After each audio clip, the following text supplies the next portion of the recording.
Assalamu alaikum урматтуу телекөрүүчүлөр. Кутмандуу кечиңиздер менен айымдар жана мырзалар, интеллектуалдар.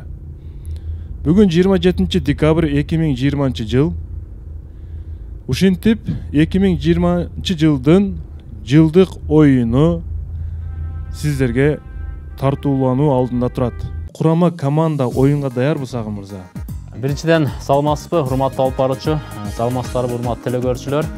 Буюрса биздин курама команда толугу менен даяр. Буга чейин суроо жооп кылып, көзмө көз даярданып, адатта салып, жакшы мындай машууларды өткөрдүк. Куда каласа мына клуб үчүн, ордо үчүн мыкты оюн курганга биз даярбыз. Команда толугу менен даяр. Рахмат.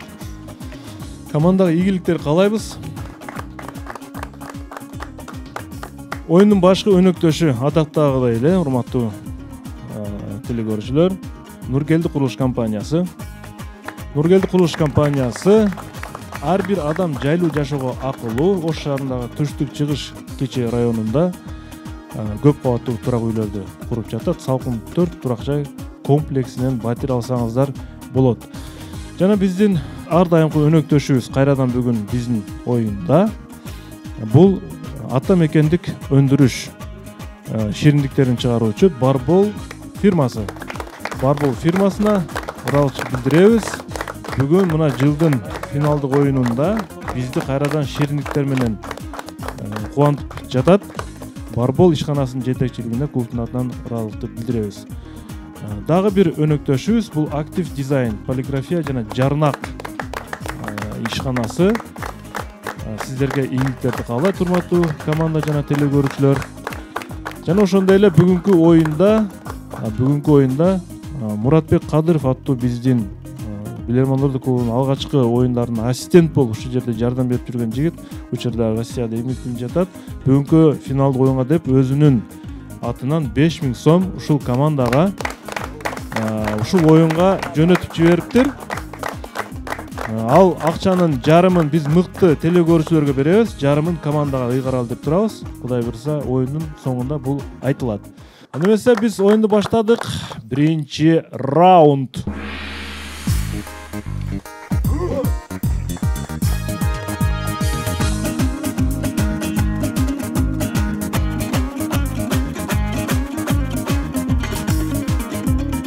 Актив дизайндан суроосу. Актив дизайн сиздерге өздөрү тарабынан даярдалган суроону бермекчи. Анда эмесе суроого көңүл буруңуздар. Норвегия түндүктө жайгашкан мамлекет болгон үчүн ал жерде мектеп окуучуларынын түшкү тамактануусуна 2-3 түрлүү жашылча жемиштен даярдалган мындай бир тамактар берилет. Акыркы убактарда жогорудагы 2-3 түрлүү жашылча жемиштерди өзүнө камтыган үчүн алардын баары бириктирилип бир эле нерсе болуп берилмекчи. Предмет катары. Бул бир предмет катары, бир нерсе катары. Кандай нерсе болуп берилип жатат анда Норвегия мектеп окуучуларына? Кетти минута. Йогурт катары дегендей. Предмет. Жеген нерсе эмес. Катуу бир нерсе. Жашыл эме бул. Түндүк деген нерсе болсо, ал жак суук. Ал жак эмне жасалат? Муз. Предмет катары. Предмет. Какой нерсе? Типа мына устогусуз бир нерсе да бул. Түндүк деп атат. Мен башында эле попури, ассорти типа ушундай бир аталышты аталат. Жасалган нерселерди берген эмес. Химический эмеге байланыштуу. Үчөөнү бириктирип бир нерсе кылып атат. Бир зат кылып коюп атат. 2-3 мөмө. Тагын 2-3 мөмө. Жашылча негизи Норвегияда көп жашылчалар өспөйт негизи. Ал жак суу, муз, арал. негизи тоңдурулган бир нерсе экен. Анткени түндүктө, кышында, түндүктө тоңдурулган бир нерсе. Тоңдурулган деп элесе да. Предмет атат, предметке дагы. Предмет. Эмне болсун? Окуучулар үчүн. Мисалы үчүн Предмет. Карандаш, ручка. Карандаш, Ручка ошол сыяктуу бир нерсе эмеспи? Алар жеген бир гана жеп албастан ошо мен балким да бир сүрөт тарта турган боек кылышкан сүрөтчүлөр эмеспи экен? Боек колдонбойбу? Сүрөтчүлөр. Ошол түстөрдү мисалы. Сүрөтчүлөр. Балким краска бар го жанагы. ошо боек болушу мүмкүн. Сабакта. Аквариум. Акварель болушу мүмкүн же болбосо боек. Нерсе деп атат да, бул нерсе жеген турган нерсе. Бир нерсе берди. Предмет деп атат, значит краска болушу мүмкүн. Ошо краска. Ошол эмнеден краска болот. Калган нерседен Түндүк деген сөздү кошуп атат да. Сөзсүз түрдө түндүктө. Түндүктө тоңойт муз балким. Түндүккө басынчы таш керек. Тамак ашына красканы аралаштырып балким жүрүштү. Сагым мырза. Урматтуу алып баруучу, команданын атынан Нурсултан жооп берет. Акылбек уулу. Нурсултан. Ошол йогурт сыяктуу ошол бир нерсени аралаштырып, баарынан бир даярдалган тамак ашы алар колдонула ката турган ошол йогурттун ичинде ошол ар түрдүү нерселер аралашты, ошол мармелад сыяктуу йогуртторду бере баштады. Түшүнүктүү. Демек сиз йогурт деп эсептейсиз. Жооп кабыл алынат. Урматтуу команда. Бул кетчуп. Кетчуп ар кандай ачуу баягы мөмө жемиштердин түрүнөн жасалат. Барын бириктирип туруп кетчуп кылып койгон. Бир нөл эсеп. 1-0. Нургелди курулуш компаниясы убадага так, аманатка бек турат. Биздин кесипкөй, профессионал, ынтымактуу жамаат кыска аралыкта жигердүү аракети менен мыкты жыйынтык көрсөтүп, эл ишенимине арзыды. Жаз мезгилинде башталган курулуштун маналити 12-кабатка жетип, темир конструкция, кыш кыноо, электр жабдуу, шуу, эшик терезелерди орнотуу, сантехникалык иштер биринин артынан бири уланып, жумуш кызуу жүрүүдө. Нургелди курулуш компаниясы ар бир адам жайлуу жашоого акылуу. Экинчи раунд.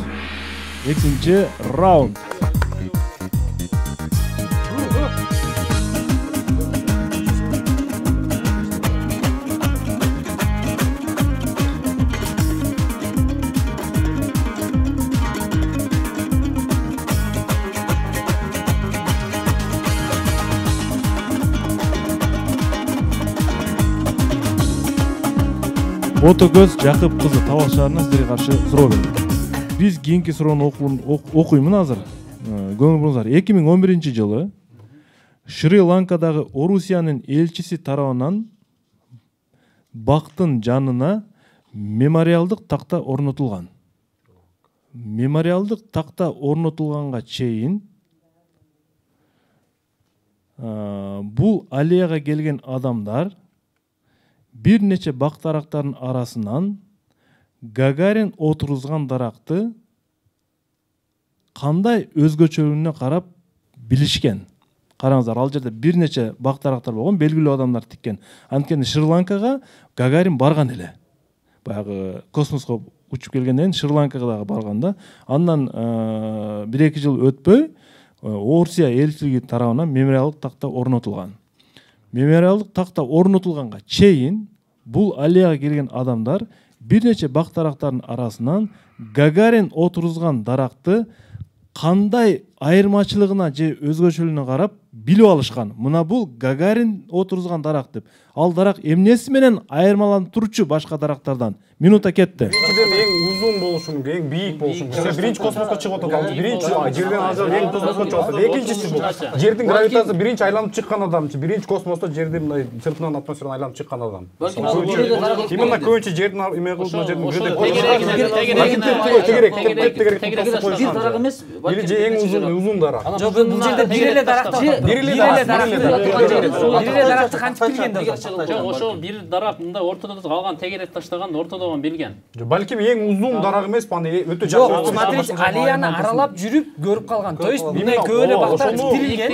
Ошо бир эле дарактын эмес. Келген топурактан эме кылып жок, же болсо балким анын астын ошол тегерек формада. Доска причем тут? Чейин онутуп жатат ага, чейин кайтып билишкен. 2011-ге чейин билишкен. Ушундай көрүптөп жүргөнбү же бир башкача?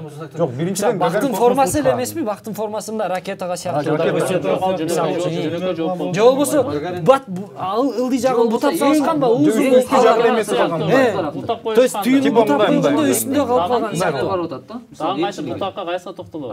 Дарак бири-биринен эмнеси менен айырмаланат? Дарактыр балким. Ошо өсүш. Көлөмү жагынан айырмаланат. формасы жагынан Дарактар, бутактардан Может, айырмаланат. береза, даже может, российский дарак. Ал жерде бирок башкалар дагы бар да. Ак кайың башка дегендей. Башкалар дагы бар. Эч ким барган эмес. Может, карагайда, российский карагайда. Сагымбек мырза. Урматтуу алып баруучу, команданын атынан өзүн жооп берген аракет кылалы, себеби бирликтүү жоопко токтолушубуз керек болуп атат. Бул жерде Гагариндин атайын ушу дарак экендиги биринчи кезекте бул ак кайың болгон. ак кайың. Анан сөзсүз анын ушу бутаганда, жылдар бутаганда как мындай ракета сыяктуу ошо ак кайыңды мындай бутап турганда тегирээк болгон, бийигирээк болгон. Ошол жактан анан өзгөчөлөнгөндүр да. Ортодо болушу да мүмкүн. Бир канча варианттар болуп атат. Ак кайың, анан көбүрөөк ак кайыңды ракета сыяктуу бутап турган. Бийик ак кайыңды. Түшүнүктүү, жооп кабыл алынат. Ак кайыңды ракета сыяктуу бутап турган. Мен туура жоопту айтам. Билесиздер, эң белгилүү адамдар отурган дарактан ар бир адам өзүнө эстелик алып кетүүнү каалайт. Бул үчүн алар эмне кылат? Дарактын жалбырактарынан жулуп алышат. Эстелик үчүн. Демек, бир канча бактарактардын арасынан Гагарин отурган дарактын адам колу жетүүчү жерине чейинки жалбырактары жок болгон. Мына ошондон ал өзүнүн өсүшүн мындай бир калыпта сактап калган, керек болсо жайлаткан, жаш боюнча турганда, мына ушул себептен маселе жалбырактарын жулуп салышкан. Эстелик үчүн алып кете берген да, жулуп алып кете берген. Ракета формасында эмес, Сагым мырза. Ботокөз Жакып кызын Талас шаарынын тургунун куттуктайбыз. Жана телекөрүүчүлөр тарапка дагы бир упай азыр жазылмакчы. Чамдаңыздар, урматтуу билермандар. Эгерде ар бир бакка кирген адам жулуп кетти дегенсиздерде, анда сиздерге ыйгармакмын. 3-чү раунд. 3-чү раунд.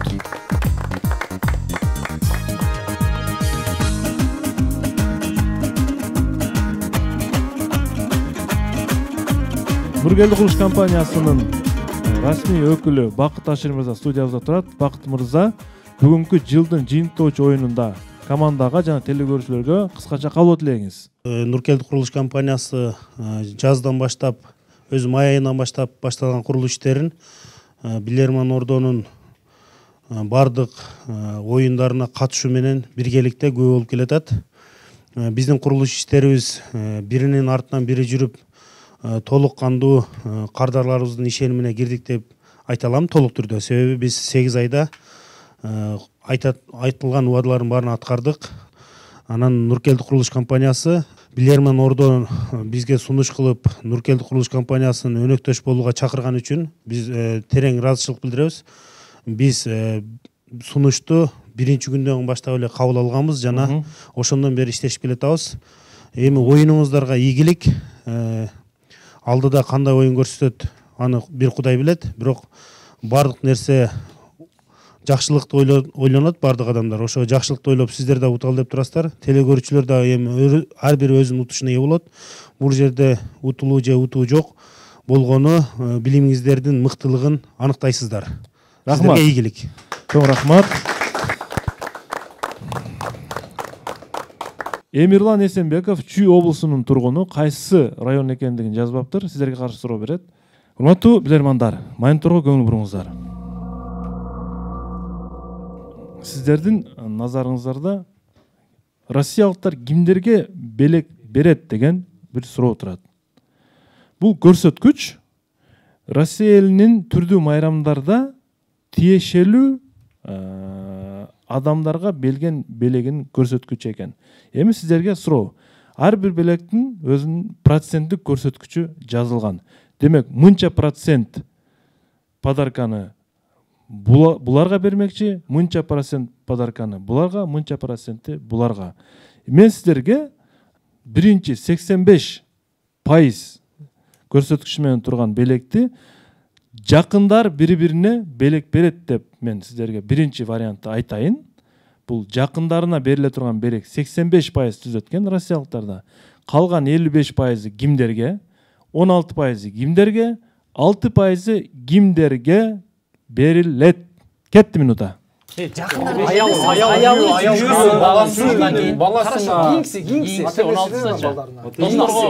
55 дегенди карап.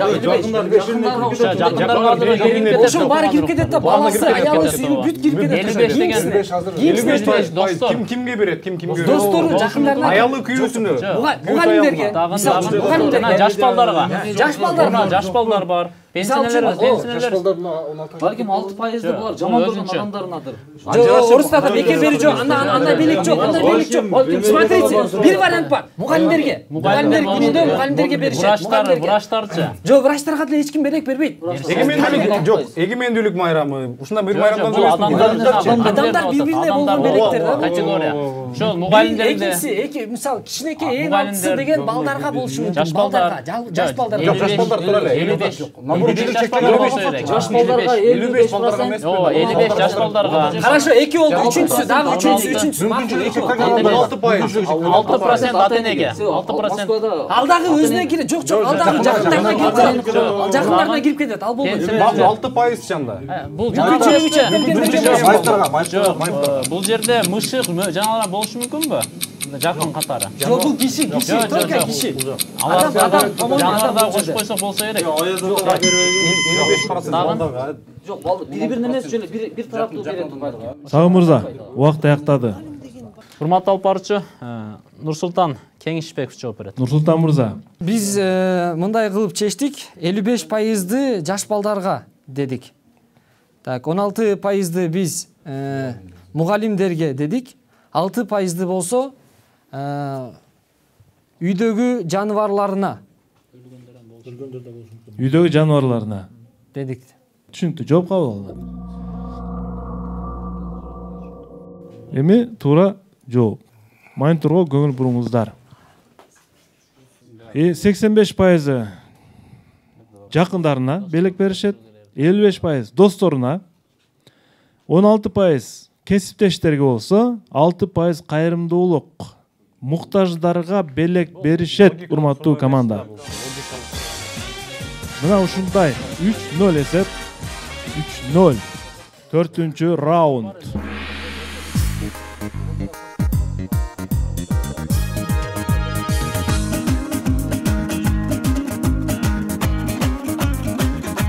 Эл аралык статистикага көңүл бура жүргүлө, урматтуу билермандар. Эл аралык статистикаларга көңүл бургула. Канча адам пайыз жумушсуз, канча адам миллионер, канча миллиардер бар. Окугула. Супер Блиц. Команда чогуу ойнойт. 20 секундадан убакыт беребиз. Урматтуу билермандар. Сиздерге каршы Санкт-Петербургдан Дмитрий Михалков аттуу телегөрчү суроо берет. Телегөрчү сиздерге мындай фото суроону берген. Бул эшиктин каалгасы. Испаниянын мурдагы колониясы болгон жерлерде бүгүнкү күнгө чейин мына ушундай каалгасы бар эшиктерди көрүүгө болот. Бирок бул каалга жерден 2 метр бийиктикте турат. Урматтуу билермандар. Эмне үчүн мындай бийиктикке орнотулган бул? Алар колониялаштыруу болуп атса, колониялардын бардыгы жүргөндө ат менен келишкен. Бою чоң деп эле, бою узун болгон. Ыңгайлуу болгон. Сагынбек. Урматтуу алып баруучу Нуристан Маратұлы жооп берет. Нуристан. Урматтуу алып баруучу, бул каалгадан аттын башын көрүп турабыз. Бул бийиктиги дагы эгер 2 метр боло турган болсо, анда бул ат менен эле келип эшикти ачканга ыңгайлуу болуш үчүн. Атчан туруп эле. Биринчи суроонун жообу туура.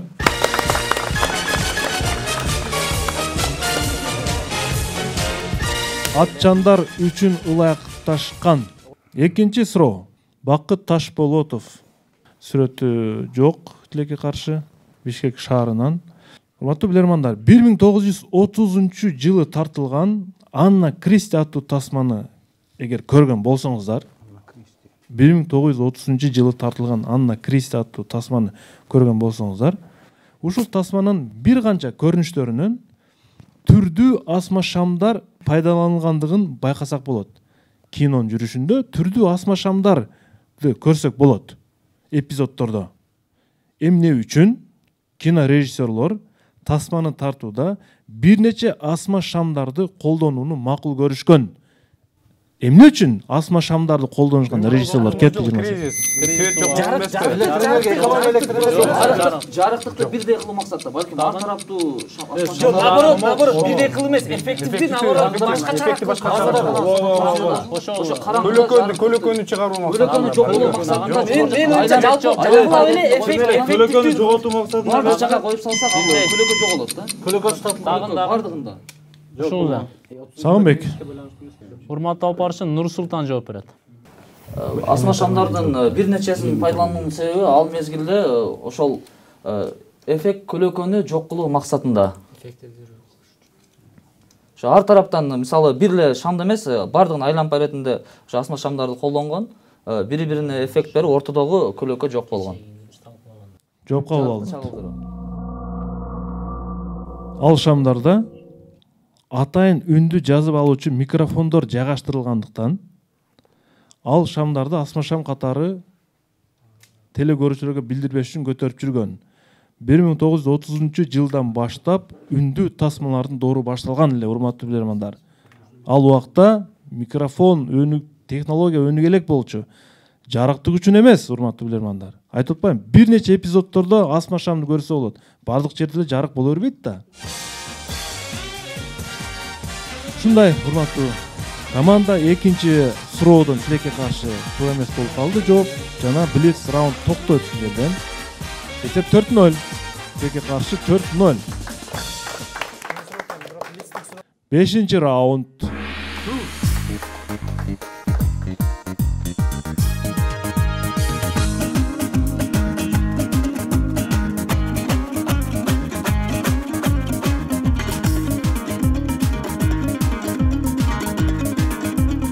Ерал Эгембердиев Өзгөн шаарынан сиздерге каршы суроо берет. Урматтуу билермандар, көңүл бургула.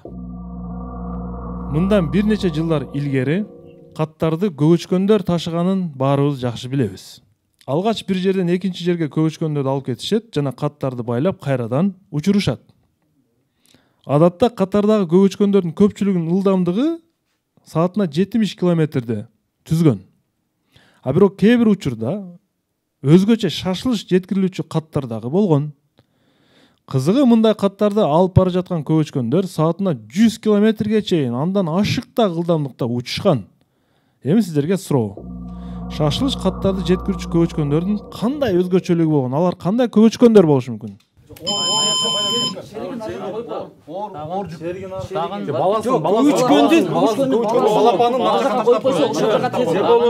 Ар жакта балапаны бар көгөчкөндөрдү жөнөткөн болушу мүмкүн. Көгөчкөн өзү жеңилирээк болгон мисалы. Ор жакта байлаган менин жанымда ошол көгөчкөн бага. Ор болсо наоборот 70 км. Сегиндеп калбайбы? Бул жерде жок, мисалы 70 км сааттагыларчы мындай боло эмеспи? Буга чейин ор нерсеси бар болуп, баары ошондой 70 деп атат. Бирок бир эле көгөчкөн. Баласы ошол нерсени балапанда маселе бар го дейм. Шашкан да. Ошол жанында турат ал. Обычно жайлоодон деле боделекти мисалы жайлоодон койсоң эшиктер тез барат да мисалы. Бул жерде мындай дейиш керек да. Башка вариант дагы барбы? Бул балапан бир вариант, экинчи балапанды нар жакта коюп. Буга чейин ор нерсеси бар болуп, кийин 100 км/саат менен жүрүш үчүн алып койгон болушу мүмкүнбү? Кайсы вариант? Сагын мырза. Командабыздын атынан Нуристан мырза жооп берет. Нуристан. Бул жерден баардык эле көгөчкөн бирдей ылдамдыкта учат, бирок кайсы көгөчкөн андан тез учат? Бир нерсеге муктаждыгы болгон көгөчкөн тез учат. Ошон үчүн алардын бир балапандарын именно ошол боло турган адреске ташташкан, кийинки балапан келе турган адреске ташташкан. Алар ошо өздөрүнүн балапанына канчалык тез учуп талпынып барыш үчүн тез учканга мажбур болушкан. Алар балапандары үчүн тез учушкан. Жооп туура. Жооп туура. Эсеп 4-1. Мына ушундай көгөчкөндөрдү иштетишкен. Анткени калган көгөчкөндөр жай баракат барып келген. Ерал Эгембердиевдин суроосун команда 5-чи раундга келгенде тапты жана билермандар тарапка эсеп ачылды. Нургелди курулуш компаниясы убадага так, аманатка бек турат. Биздин кесипкөй, профессионал, ынтымактуу жамаат кыска аралыкта жигердүү аракети менен мыкты жыйынтык көрсөтүп, эл ишенимине арзыды. Жаз мезгилинде башталган курулуштун маналити 12-кабатка жетип, темир конструкция, кыш куноо, электр жабдуу, шуу, эшик терезелерди орнотуу, сантехникалык иштер биринин артынан бири уланып, жумуш кызуу жүрүүдө. Нургелди курулуш компаниясы ар бир адам жайлуу жашоого акылуу. 6 раунд. 6 раунд.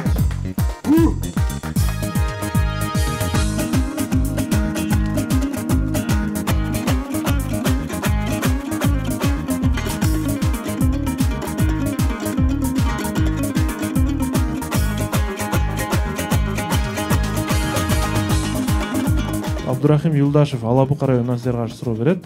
Мен суроосун окуймун. Урматтуу билермандар. Хижранын 18-жылдарында бул пайгамбарыбыздын Меккеде Мединага көчкөнү хижри жыл деп эсептелет. Ошондон 18-жылдан кийин Мисир өлкөсү, бул Египет, Мисир деп айтылат, Византия империясынын көз каранды колония провинцияларынын бири болчу. Ошондуктан византиялыктар сыяктуу эле мисирликтер дагы христиан динин кармашканы менен византиялыктар египеттик христиандарга текеберчилик менен начар мамиле жасаган. Мисалы, византиялыктар египеттиктерди ар түрдүү салыктар менен муунтуп, ал тургай иш учурунда, иш ушунчалык зулумдукка чейин жетет, мисирликтер үчүн да Византияга салык төлөөгө аргасыз болушу. Мисирликтер үчүн да Византияга салык төлөөгө аргасыз болушу. Караңыздар, мисирликтер үчүн да Византияга салык төлөөгө, кимдир бирөөлөр үчүн деп атат. Урматтуу билермандар, мисирликтер салык төлөп атат. Бирок дагы кайсы мисирликтер үчүн кошумча салык төлөөгө мажбур болушкан? Ал мисирликтер кайсы мисирликтер? Өзү төлөп атат, бирок мыналар үчүн да төлөгүлө деген. Алар кимдер болушу мүмкүн? Кулдар же мусулмандар? Балким 18-жыл содагерлер үчүн балким ошол жерге келген, сырттан келген. Жок, балким именно ошол бул жактан бар, ал жакта каза болуп калгандар үчүн да салык төлөшкөн эмес? Каза болуп калган адамдар үчүн да. Мүрзөт үчүнбү? Арабияга кетип калган содагерлер, мусулмандар. Амир ибн Ас деген бир сахаба болгон, ошо башка динге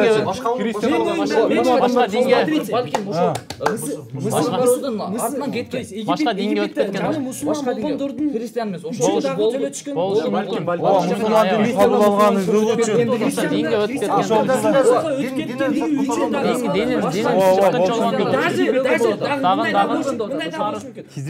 Мисырдан хижрет кылып сыртка чыгып кеткендер үчүн дагы Ошондо ал кайсына жалпылап айтканда мусулмандар үчүн десекчи, пайгамбардын дини жайылып аткан мезгил мусулман болгондо кабыл алып.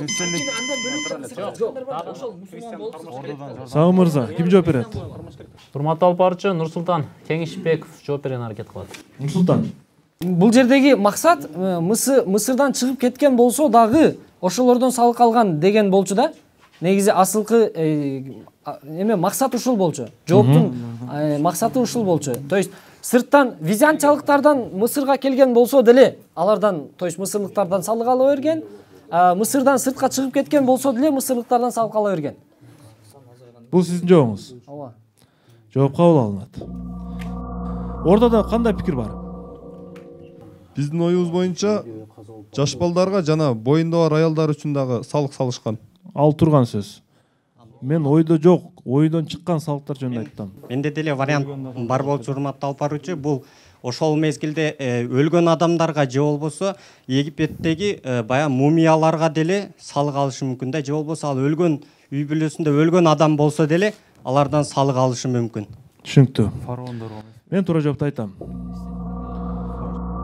Талкуу учурунда азыркы Эрлан акыркы вариант айткан жигиттин оюн талкуу учурунда Нуристан да айтып өттү. Өлгөн адамдар үчүн да салык алышы мүмкүн депчи.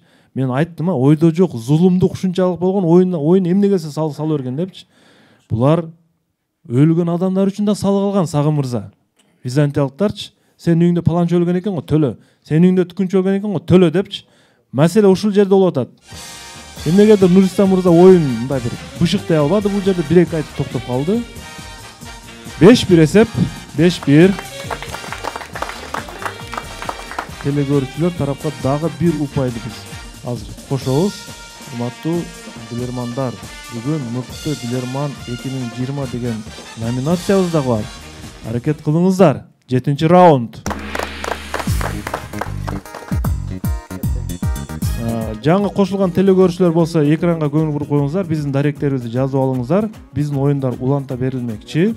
Кышкы дем алыш күндөрү дагы демек Ош шаар Ленин көчөсү 330 билерман ордого деп суроо жөнөтүңүздөр. Инстаграмда билерман сызыкча ордо деген баракчабыз бар. Мына ушуга жөнөтүңүздөр. Астыңкы сызыкча жана Фейсбукта дагы билерман ордо деген баракчабыз бар. Сабира Арынова Балык шаарынан силерге каршы суроо берет. Урматтуу билермандар, фото суроо. Караңыздар, ушул сыяктуу бир нече китептер бар. Мына мен дагы бирөөн көрсөтөйүн. Ушундай эле да. Китеп, бирок ордосу оюлган, бир көрүп турасыздар. Бул бир жарнама иретинде чыгарылган сүрөт. Китептердин мындай өзгөчө бир көрүнүшү. Эми бул коомдук социалдык жарнамада кандай ой айтылып жаткандыгын сиздер таап бериңиздер. Кетти минута. Ya bu bayağı Audi eli ne kadar? Ya bir yerde ama disk CD disk turat. CD disk turat. Elektronlu kitap деген düşüyor. Audio kitap.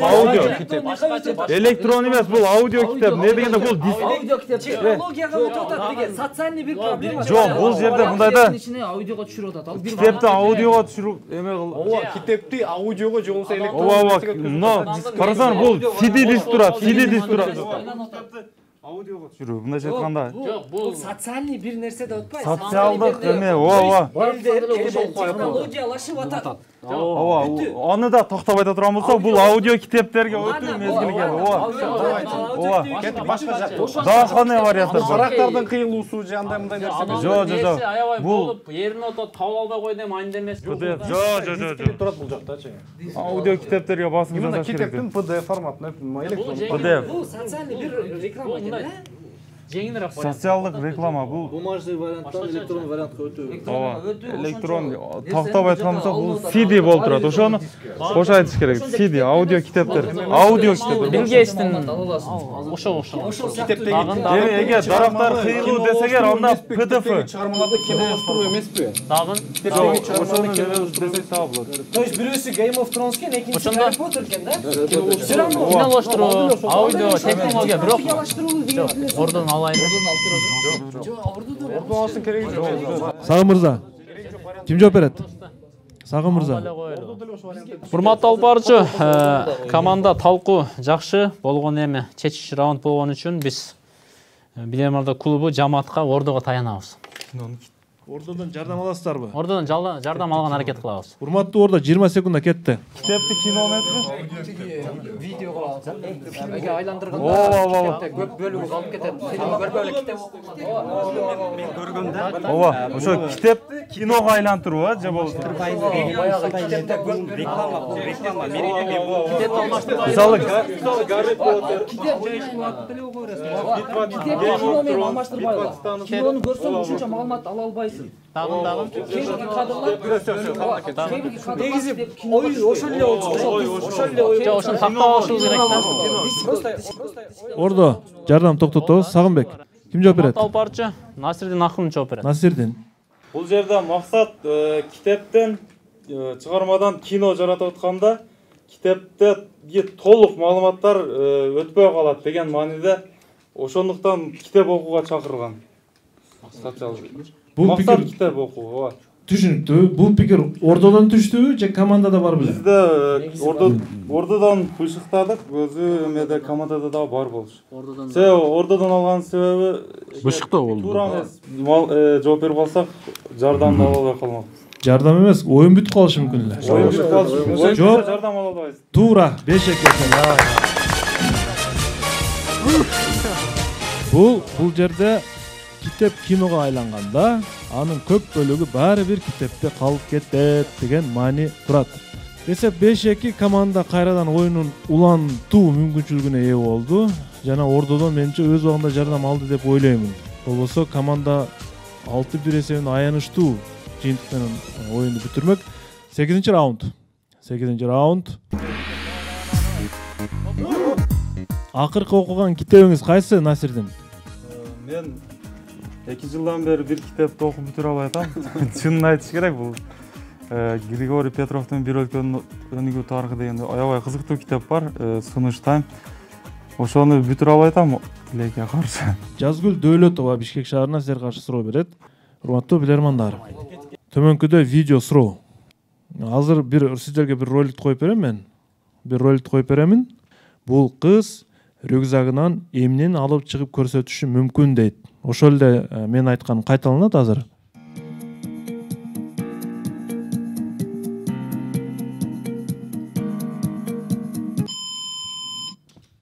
Түшүндүңөр да?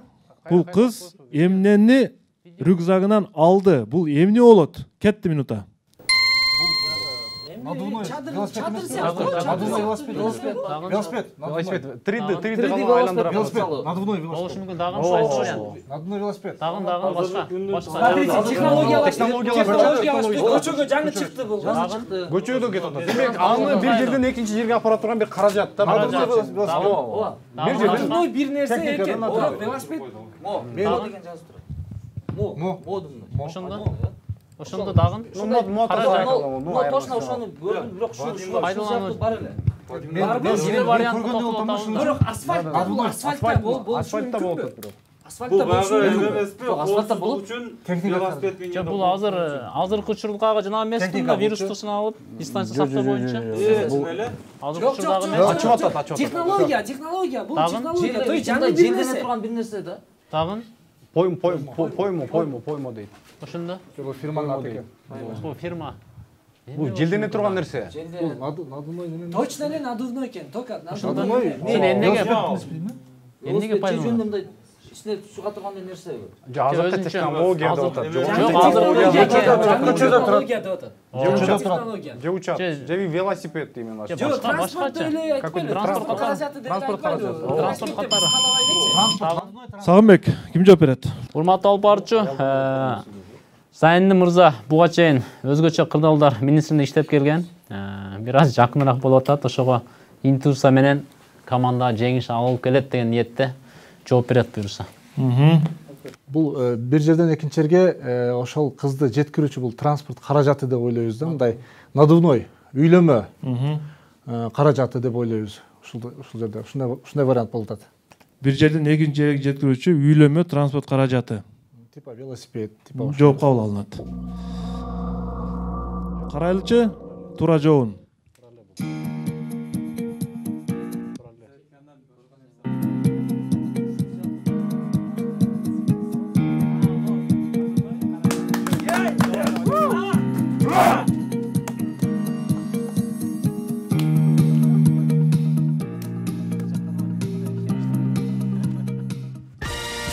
Бул электроскутер үйлөй турган электроскутер транспорт каражаты. Япония мына ушундай. Караңыздар, сумканын ичинде, кичинекей сумканын ичинде желдеп туруп кете берет.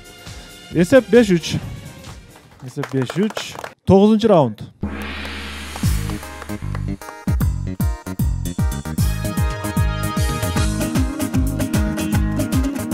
Команда мүмкүн болушунча өзүнүн интеллектуалдык базасын таянып ойнош керек.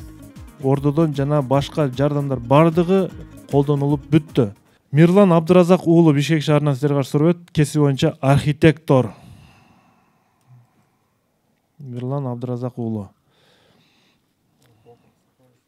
Бул телегөрчү өткөндө Билерман Ордо тууралуу Блицте суроо берген болчу. Аябай жакшы ыр жазган экен Блицке. Кадимки эле биздин барабан тууралуу жазыптыр. Сиздердин назарыңыздарга мына ушундай фото суроо бермекчи бул телегөрүүчү. Бул нерсенин аты игак деп аталат, өзүнүн аты. 2000 жыл мурун ойлоп табышкан. Муну эмне үчүн колдонушкан ошол кезде?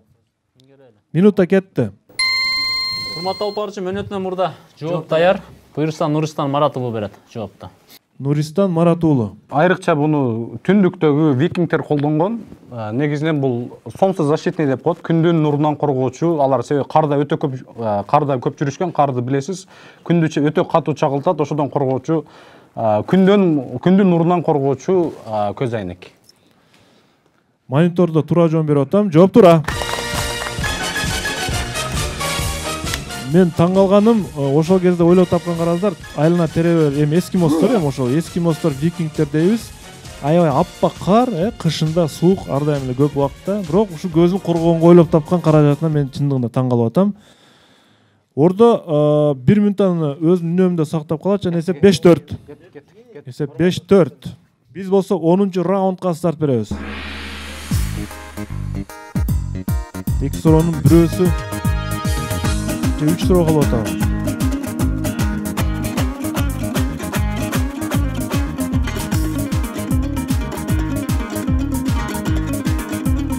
Белес Абдисаттар уулу Исфана шаарынын тургуну силерге каршы суроо берет. Учурда Бишкек шаарында эмгектенет экен, урматтуу билермандар. Сиздердин назарыңыздарга дагы деле болсо фото суроо. Космостон алынган фото суроо. Дагы бир көрүнүшүн көрсөтөйүн. Канадалык астронавт Крист Остин Хелтфилд ар дайым социалдык тармактарга космостон тартылган ушундай кызыктуу сүрөттөрдү жарыялап турат. Назарыңыздарда сиздерге бир шаардын космостон тартылган көрүнүшү. Бирок бул жерде байкап көрсөңүздөр, жарыктык бир тарабында башка түстө, бир тарабында башка түстө. Эгерде сиздер кайсы шаар экенин тапкан болсоңуздар, бул түстөрдү дагы таба аласыздар.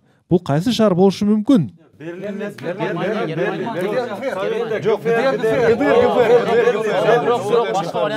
Стамбул болушу мүмкүн эмес.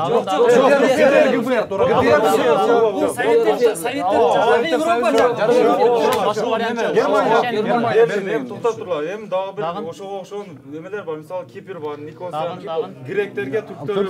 Корея эмес.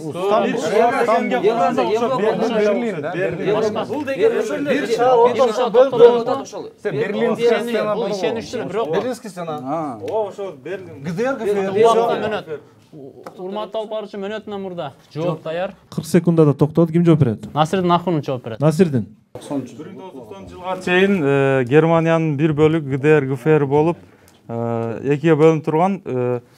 Жарыктар бир жагы Советтер Союзунан ГДР жагы, мисалы, эки башка жарык берүүчү лампаларды колдонгон. Кайсы шаар деп атасыз? Берлин. Берлин. Ооба. Жооп кабыл алынат. Эсеп 5-5. Бул Берлин.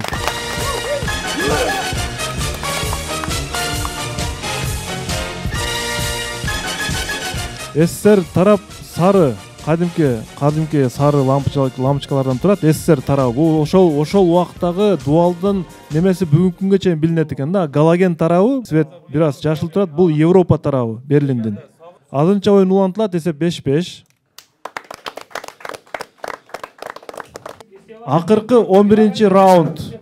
Кыялбыш Адыканова, Ташкөмүр шаарынын тургуну, сиздерге каршы суроо берет. Чечүүчү раунд. Билерман Ордо оюнун мыкты оюнчусу, жылдын мыкты оюнчусу 2020.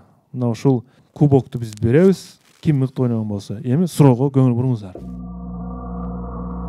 Экинчи дүйнөлүк согуш маалында англис учкучтарына союздук жана фашисттик аскер самолетторун алыс аралыктан так жана даана ажыратуу билүү оңой болгон эмес. Бул үчүн англичандар атайын ушул ыкманы, ушул нерсени колдонушкан. Натыйжада бир эле учкучтар эмес, кары картаң, аялдар, жаш балдарга чейин душмандын учактарын алыстан ажырата билүүгө үйрөнө алышкан. Урматтуу билермандар, бул кандай ыкма болчу? Баарына душмандын самолетун узактан ажырата алган. Булар бир ыкма колдонушкан. Анткени башында ажырата албай кыйналган да. Кандай ыкманы колдонгон булар коомчулук арасында? Кетти минута.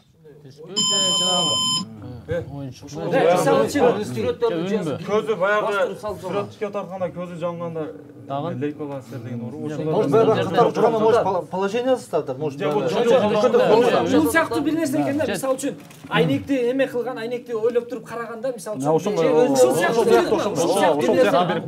жерден туруп эле билип коет атам. мисалы үчүн бир убакыт болушу мүмкүн. Түнү жанган же түнү жанган бир ыкма менен жерден туруп аны аныктап атат үстүдөгү. Үнүнөнбү? Үнүнөн болсо душманда билип коет. бир ыкма аркылуу учуп келатат самолет. Биз эмне кылган аныктайбыз мисалы. Учуп келатат, учуп өтүп атат. Фашисттик Германия, Россияны түзүлүшүнөнбү, бир нерсе чачканбы, мисалы үчүн. Бул эме эмеспи? Алардын самолетто ар бир мамлекеттин өзүнүн эмблемасы болгон. Алыстан кароо мүмкүн эмес. Бирок ошону жакында турган бир нерсени колдонушкан. айнекти өтпөймү? баары мынада эмеспи? Алыстан көрө албайт, мүмкүн эмес. Мүмкүн эмес. Алыстан көрө албайт. Ошону көрө турган бир нерсе. Ошо мен оюмча бутылка же эң оңой жол. Ушул эмнеде учканбы же? мисалы дагы катар учуусу башка мен баары мүмкүнчүлүк. Сагым мырза. Буйруса Нурсултан Акылбек уулу жооп берген аракет кылат. Нурсултан. Алар ошол башка айтканда алардын оюндун жардамында ошол самолеттун сүрөтү же ошондой сыяктуу оюнчуктарды чыгара баштаган. Ал оюнчуктарды ошолор көрдү.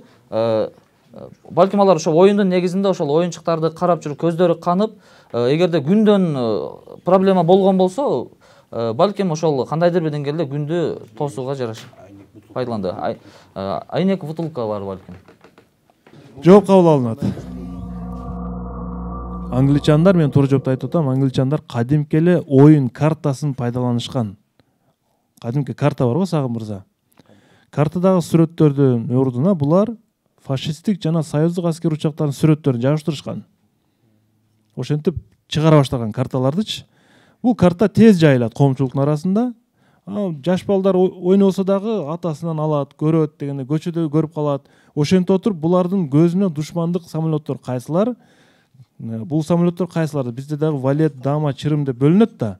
Мына ошол сыяктуу карта аркылуу булар элдерге жайып жиберген. Ошонун натыйжасында жөнөкөй жарандардагы учактарды айырмалай алган. Мына ушундай ыкманы англичандар колдонгон. 6-5 эсебинде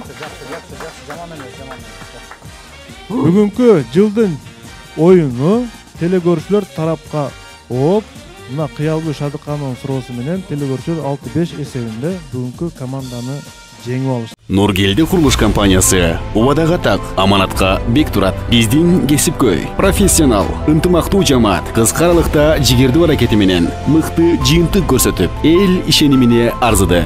Жаз мезгилинде башталган курулуштун монолити 12-кабатка жетип, темир конструкция, кыш куноо, электр жабдуу, шуу, эшик терезелерди орнотуу, сантехникалык иштер биринин артынан бири уланып, жумуш кызуу жүрүүдө. Нургелди курулуш компаниясы ар бир адам жайлуу жашоого акылуу. Сагым мырза, мыкты суроону сиздер тандаңыздар. Анан кийин мен бул жерде турган магистр турат, Семетей Амиралиев, Бакыт мырза турат, Динара Сапарова турат. Мыкты билерманды, мыкты оюнчу катары бирөөнү аныкташыбыз керек. Бакыт мырза, биз Нургелди курулуш компаниясы дайыма адамдар менен болгон мамилебизди бузбаганга аракет кылабыз. Анан бул жерде билермандарды күзөтүп, мыкты билермандар турат. Мына ушул мыкты билермандарга салабыз. Ушул мыкты билермандар кимди жылдын мыкты оюнчусу деп тапкан болсо, Нургелди курулуш компаниясынын атынан ошол мыкты билерманга өзүбүздүн белебизди ыйгарганга даярбыз.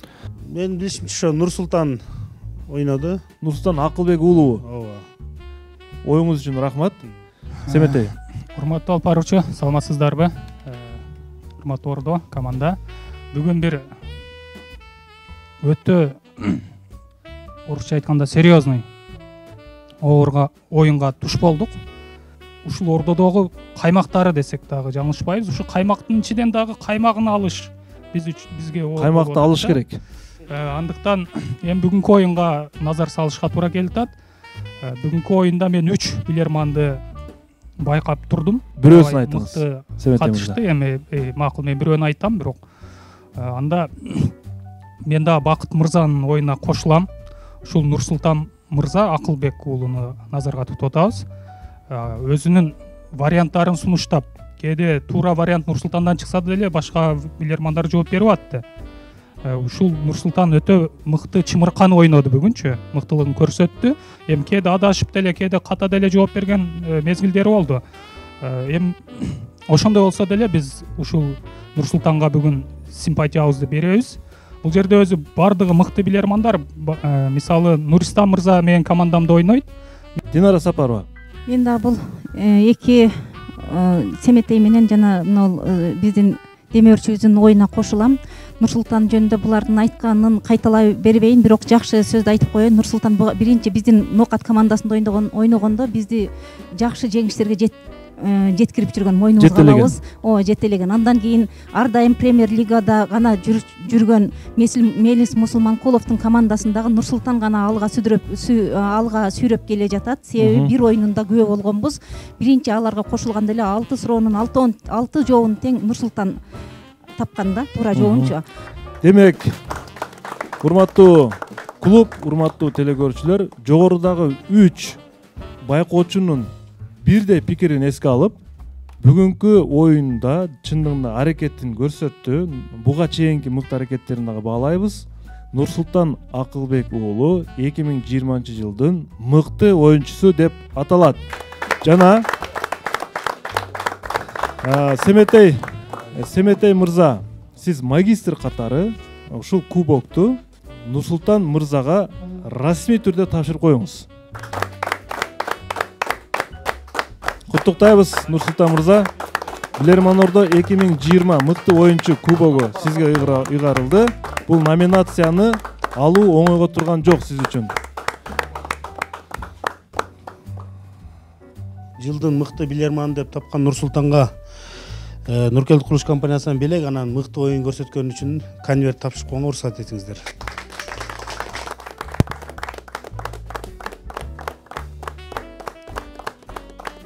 Бүгүнкү күн Нурсултандын күнү экен. Сыйлыгыңыз кут болсун. Bundan кийин дагы ийгилик жаратуу максатында стимул катары Нуркелди курулуш компаниясынын атынан мыкты оюн көрсөтүп, бул эки утулуу алдында утулуу кызасынан Кудайдын буйругу насиби менен чыгып кеткен Сагын мырзанын командасына акчалай белегибизди ыйгарууга уруксат этиңиздер. Курама команданын капитаны Сагынбек Маманов кабыл алып коюңуз. Нуркелди курулуш компаниясы биздин баш өнөктөшүбүз, чоң рахмат. Жана ошондой эле биздин мен башында айтып өттүм эле, Муратбек Кадыров аттуу биздин ассистентибиз Россияда эмгектенип, ушул Билерман Ордо клубундагы бардык билермандарга саламын айтып, бүгүнкү жылдык оюнга катышкан командага өзүмдүн атымдан 5000 сом сыйлыгым бар эле деген. Мен мындай кылып эме кылайын, 3000, ошонун 3000 сомун мен командага ыйгарайын, 2000 сомун азыр эки телекөрүүчүнү аныктайбыз, ошого берели, ошолорго берели. Анда Сагын мырза кабыл алып коюңуз. Муратбек Кадыровдун 3000 сом акчасы мына учурунда ушул жерде иштеп, мына азыр болсо сиздерди сыйлап атат. Чоң рахмат Муратбек Кадыровго. Иштерин ийгилик каалайбыз. Азыр хирург болуп ошол жакта медицина тармагында иштеп жатат. Эми биздин дагы бир сыйлыгыбыз бар, алкыш барагыбыз бар. Мына жыл бою бизди Билерман Ордо клубунун ар тараптан колдоп келе жаткан Нуркелди курулуш компаниясына биздин клубтун атынан алкыш барагын тапшырып койсок, Бакыт мырза кабыл алып коюңуз. Чоң рахмат сиздерге, ишиңиздерге ийгилик. Ар дайым ушундай жакшылыктарда чогуу эри шаркак бири-бирибизди колдоп жүрө берели. Эми Сагын мырза, бүгүнкү оюнда кайсы суроо сизге өзгөчө жакты? Бирөөнү сиздер айтыңыздар, бирөөсүн мен Бакыт мырзадан угайын. Мен мыкты суроо боюнча айта турган болсок, чындыгында мына көгүшкөндөр, айрыкча мына балапанын баласын ойлогон көгүшкөндөр тууралуу суроо мыкты дедик. Себеби өтө баласын ойлоп, өзүнүн мындай бала чакасын ойлоп, ар дайым мындай тездик менен жүргөн көгүшкөн, ташкан кат, мындай катты ташкан көгүшкөн тууралуу суроо мыкты дедик. Рахмат. Рахмат. Эралы Эгембердиев жөнөткөн болчу көгүчкөндөр тууралуу, катташкан көгүчкөндөр тууралуу суроосуна Муратбек Кадыровдун 1000 сомун буга ыйгарабыз. Жана Бакыт мырза, сиз бүгүнкү оюндан кайсы суроону өзгөчө мыкты дейсиз? Биз ошол китепти туура көрдүк, бирок китеп мындайча айтканда технологиялык канчалык чекке жетпесин, бирок китеп боюнча калгандыгы анык. Бул нерсе ушул бизге ушул басымдуу ушул Нуркелди курулуш компаниясынын атынан мыкты суроо деп таптык. Чоң рахмат. Сабира Арынова аттуу балыкчы шаарынан жөнөтүлгөн суроо болчу. Оюнубуздун эң акыркы кульминациясы бул биздин өнүктөшүбүз Барбол атамекендик өндүрүш фирмасынын шириндиктери.